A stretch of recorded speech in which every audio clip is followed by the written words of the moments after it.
programang ito ay rated SPG, striktong patnubay at gabay ng magulang ang kailangan. Maaaring may masiselang tema, lengguwahe, karahasan, sexual, horror o droga na hindi angkop sa mga... Sama mo si Taning, ako kumakaway sa'yo mula sa langit.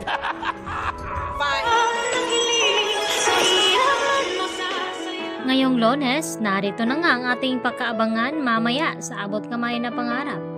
Bago nga mahulog sa bangin itong si Don Pepe, ay asar-talo naman itong si Moira dahil tila inaasar ngayon ni Don Pepe itong si Moira na nakahanda na ngang mawala itong si Don Pepe.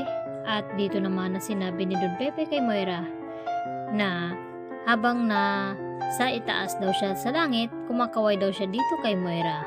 At dito naman na naasar ng gusto itong si Moira.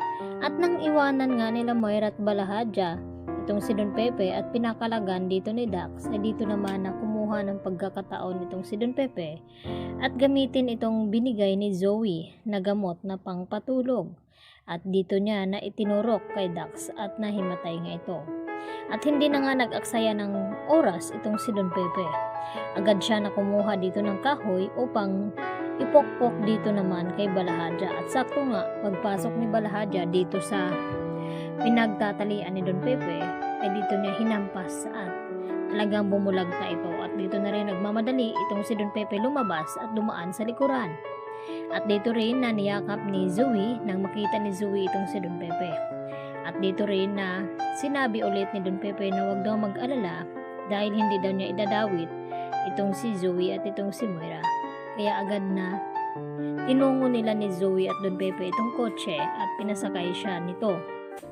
At nang makalayo-layo na sa lugar na iyon, dito naman huminto itong si Zoe at nag-usap itong dalawa na si Don Pepe. At maya-maya nga nagring itong cellphone ni Zoe. At nagtanong itong si Zoe kay Don Pepe kung sagutin ba daw niya ang tawag ng kanyang ina na si Moira.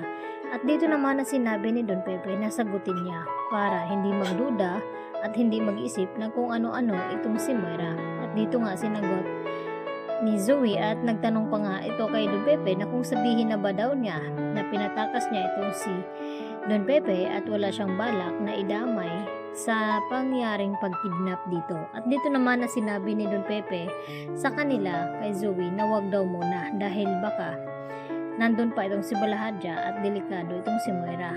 Kaya agad naman na lumabas sa kotse itong si Zoe upang kausapin na nga itong kanyang ina.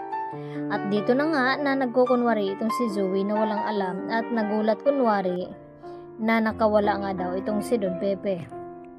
At dito naman na nagbabanta itong si Moira kay Zoe na kapag hindi daw nila matagpuan itong si Don Pepe ay talagang mabubulok sila sa kulungan.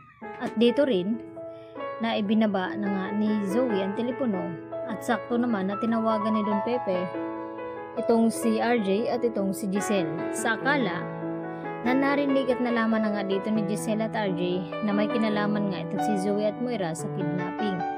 At dito rin ang gagalait sa galit itong si Zoe at hindi niya napigilan itong kanyang sarili.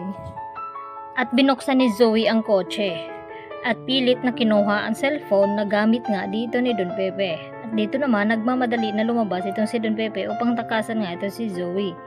At dito rin sa labas ng kotse, dito nagtatalo ang dalawa at sinabi ni Zoe na walang utang na loob itong si Don Pepe pagkatapos niya itong tulungan. At dito rin nagumante itong si Don Pepe at sinabi kay Zoe na traidor ito at wala siyang apo dahil si Annalyn lamang nag-iisang anak dito ni RJ. At tuluyan na ngang naitulak ni Zoe itong si Don Pepe sa bangin. At dito naman na hindi ipatiyak kung nakakaligtas nga ba ito. Kaya yan naman ang ating pakatutukan kung masabi pa ba ni Don Pepe ang kanyang nalaman na ito si Zoe ay hindi nila kadugo. Yan lang po at marami pong salamat.